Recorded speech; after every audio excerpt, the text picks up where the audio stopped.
इस बीच आपको लिए चलते हैं जयपुर, जहां मीडिया कार्यशाला का आयोजन हो रहा है और सुधांशु त्रिवेदी इस कार्यशाला में शामिल का प्रमाण कह रहे हैं। We are the only country in the world which is member of BRICS also, which is the member of Quad also.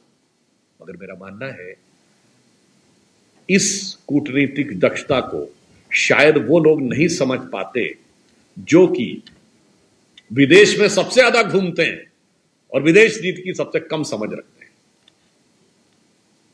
और जिन लोगों के दौरे हुकूमत में हमारी विदेश नीति क्या थी कि 26/11 के हमले के बाद सिर्फ 9 महीने बाद जुलाई 2009 में एक न्यूट्रल डेस्टिनेशन इजिप्ट के शर्म अल शेख में पाकिस्तान के साथ एक शर्मसार करने वाला ज्वाइंट डिक्लेरेशन साइन करते हैं, जिसमें वो ये कहते हैं कि आतंकवाद से शांति वार्ता प्रभावित नहीं होगी।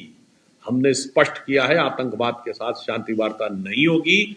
और पिछले 11 वर्ष भारत के इतिहास के इकलौते 11 वर्ष जो हमने कोई औपचारिक द्विपक्षीय वार्ता पाकिस्तान से नहीं की।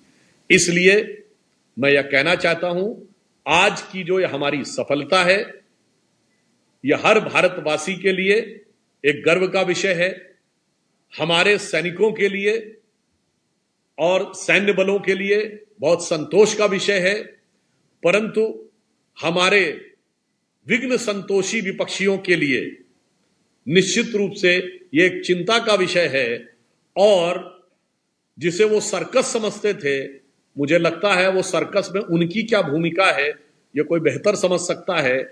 मैं सिर्फ इतना कहना चाहूंगा कि विपक्ष के रूप में जितना गैर जिम्मेदाराना विपक्ष भारत ने इस समय देखा है, ऐसा पूर्व में कभी नहीं दिखाई पड़ा। जितनी सक्षम और दक्ष विदेश नीति अभी देखी है वो भारत के इतिहास में अभूतपूर्व है, और जितना गैर जिम्मेदार विपक्ष हमने इस समय देखा है वह भी भारत के इतिहास में अभूतपूर्व है। इसलिए मैं पार्टी की तरफ से और संपूर्ण देशवासियों की तरफ से भारत सरकार को और प्रधानमंत्री श्री नरेंद्र मोदी जी को और विदेश मंत्री जयशंकर जी को इस महत्वपूर्ण कूटनीतिक उपलब्धि के लिए बधाई देता हूं।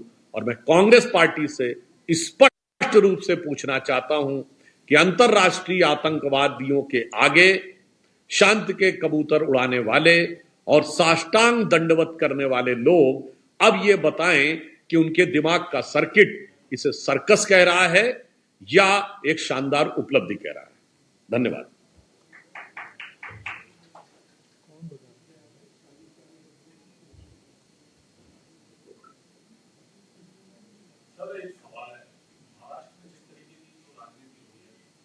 उद्धव ठाकरे दोनों भाइयों की ओर से राजस्थानियों को मारा जा रहा है और कल एक मीटिंग होती है कि उद्धव ठाकरे ने सीएम साहब से मुलाकात करी, मांगी।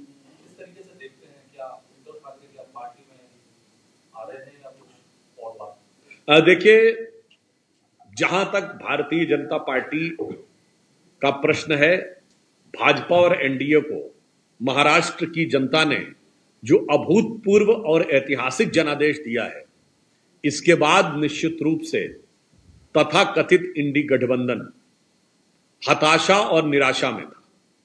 और आपने हाल में देखा कि तकरीबन 8-9 महीने के बाद अचानक राहुल गांधी जी को इल्हाम हुआ, यानी कोई अंतःप्रेरणा हुई और वो अचानक आरोप लगाना शुरुआत कर दिए। परंतु इस समय जिस प्रकार की राजनीति इंडी गठबंधन के सदस्यों के द्वारा की जा रही है महाराष्ट्र में, वो चिंताजनक है और वह दुखद है। वह महाराष्ट्र जहां से राष्ट्रवाद के अनेक स्वर निकले, वहां से देश के अंदर टकराव की राजनीति का शुरुआत करना निश्चित रूप से दुखद है और दुर्भाग्यपूर्ण है। जहां तक हमारा प्रश्न है, भारतीय जनता पार्टी और एनडीए 2024 के चुनावों के बाद उत्तरोत्तर सशक्त और एकजुट होता नजर आ रहा है। यानी वो सारे ख्वाब मिट्टी में मिल रहे हैं जो वो लोग सोच रहे थे ऐसा हो जाएगा वैसा हो जाएगा। दूसरी तरफ इंडी गठबंधन टूटता और बिखरता नजर आ रहा है। उनके आम आदमी पार्टी एक तो अलग हो ही गई, और बाकियों में भी टकराव नजर आ रहा है। ईडी को लेकर के भूपेश बघेल के बेटे को अभी गिरफ्तार किया है, चार्जशीट मिली है रॉबर्ट वाड्रा को। अतुल गहलोत का ये कहना है कि हर गलती सजा मांगती है और मैं कह रहा हूँ कि इन्हें भुगतना पड़ेगा। मुझे लगता है फिलहाल जनता किसको भुगता रही है वो दिखाई पड़ रहा है। और श्री भूपेश बघेल के बारे में मैं कोट करना चाहता हूं, 2023 के चुनावों के दौरान इंडी गठबंधन में रहते हुए ये बयान एक नेता ने दिया कि भूपेश बघेल भारत के सबसे